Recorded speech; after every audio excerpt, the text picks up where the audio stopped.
Before I went out to basic training, I went back to Chicago to find Butch. I ended up staying with my father, who lived on the north side. I found Butch and told him about my journey. Conversing with Butch about old times was fun. Told him about basic training. Told him that I want him to train me again. He said under one condition. That one condition was to stay 100% focused with training. I told him no doubt. So I went back to my father's house and told him that I'm about to get back into boxing. So while on the north side, my father was dating this lady. It would turn out to be his next wife. Of course, I said I'm going to be disciplined, but I'm horny as well. So I was going through my old numbers and old things and looking for females to call. I found Lisa's number, Lisa number 2 that is, and I called her and her sister answered the phone. I told her this was Dino.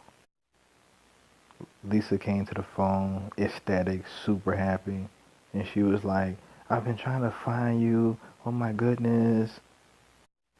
So this defined the moment where we conversing on the phone. I hear a baby crying in the background. I was like, wow, whose baby is that? She said to me in this defining moment, what is it that you always wanted? And I said, well, we talked about me having a boy. She said, it's my son. His name is Orlando. He's your son. And I was floored. I was shocked. So I was like, I have a son. Well, you need to come see me. I need to see him. I need to see him. I had a little disbelief because I didn't want to believe it, but I said, I really want to see him. I remember her coming to my crib with her friend, her best friend, the one that was with her at the gym when we first met. She had a Nike shoebox in her hand. The shoebox was nice and decorated all nice and everything, and I looked inside the shoebox and there was a little baby in there. He was so tiny. So we conversed about my involvement in my son's life, because he do look like me as so tiny that he was. She told me she was pregnant and in a relationship with somebody, and I was shocked, and I was like, no other man is going to raise my baby. I was a dick back then too, so I told her, look, I'm going to raise my child, you're going to break up with him, and you're going to have an abortion. She listened to me, so after a few days being up there, she eventually broke up with him, but she really didn't want to have that abortion, and I told her, look, I ain't raising another man's kid. So she went down to the abortion clinic, but then she had to change her heart. She came back to me and we conversed again, and I got the sob story, and I fell for the tears and the crying, and she said she really wanted to have a baby, and I was like, okay, well, all right. So now we got back together, and I had to tell Butch. Butch was upset again. So I go off to basic training in Fort Knox, Kentucky, Disney Barracks. 12 long weeks. 12 long weeks going through the rigorous basic training stuff. And after the 12 weeks, Lisa comes to the graduation, and it was kind of cool. Lisa's father really didn't care for me too much, but her mom liked me a little bit, but her father really couldn't stand me. Lisa now had her baby girl, and we named her Angel. Well, I named her Angelina. Go figure. Well, since Lisa's baby girl wasn't my seed, I didn't want to give her the name Abaya, so I gave her the next name that was best. Lisa's father said I need to marry her. So Lisa was on this let's get married kick, and I wasn't really down with the get married thing. So after some persistence and a lot of headache, Lisa and I went down to this church with this drunk pastor, Lisa, her best friend, Angel, Orlando, and me in my Class A uniform. The reception to our wedding was at this lounge that Lisa liked, and my best friend, my cousin and all was there. And boy, me, my cousin, my best friend sitting there looking like, what the fuck, y'all? They got male strippers, Lisa there with her friends. It was the most annoyingest experience ever. I really couldn't take it no more, so I said I was going home, so I left and went back to the house. Oh yeah, we're living with our parents on 105th in Roseland, and that was very interesting. So I'm home, and she didn't get home till damn near 5 o'clock in the morning on our wedding night. Like, what the hell kind of shit is that? Of course, I was pissed, and we used to argue a lot. I mean, we was not compatible at all. It was just a clusterfuck. But I gotta make it work for my son, so we're trying to make it work. I'm selling drugs to make some money. Her dad didn't like that either. Her dad said I needed to get a job, so I'm over there trying to find work. It was a lot of negativity. I really want to get back into boxing, so I'm looking for a trainer to train me because Butch wasn't having no parts of me anymore because he said I was not focused anymore. Doing this weekend warrior thing was kind of annoying too, but I had to fulfill my obligation with the government doing this National Guard stuff. Lisa and I separated in the first few months of our marriage. I moved up north with my father, and she moved out in the gardens out there in Harvey with family. But it was something about her and something about us, and we migrated back together, and I ended up staying with her and her people out there in the gardens as well. The gardens was not a place to be. Not for me. It was gangs, drugs, a lot of foolishness, a lot of partying. It was crazy. Ended up running into this guy. He said he wanted to train me. I don't remember his name either, but he was training out of Loyola Park on the north side, so I ended up working with him. He really wanted me to turn pro. He said that I had too much skills to be fighting as an amateur and I need to turn pro, but I said I want to fight in the Olympics.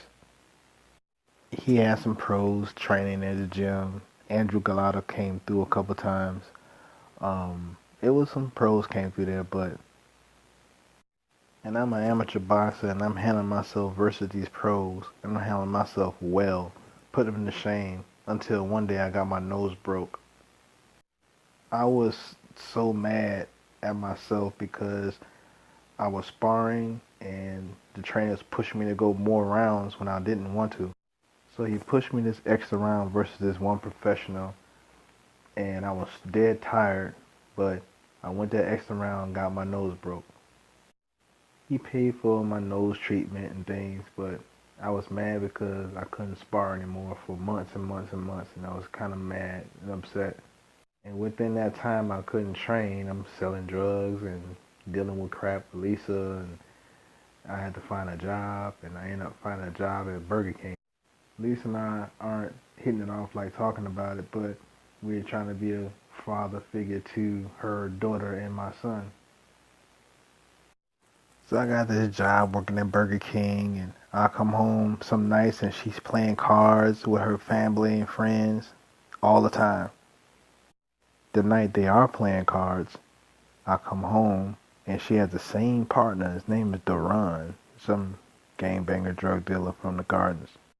One day I come home and my son is in a high chair crying and they playing cards and my son smelled like shit and his diapers is full of shit.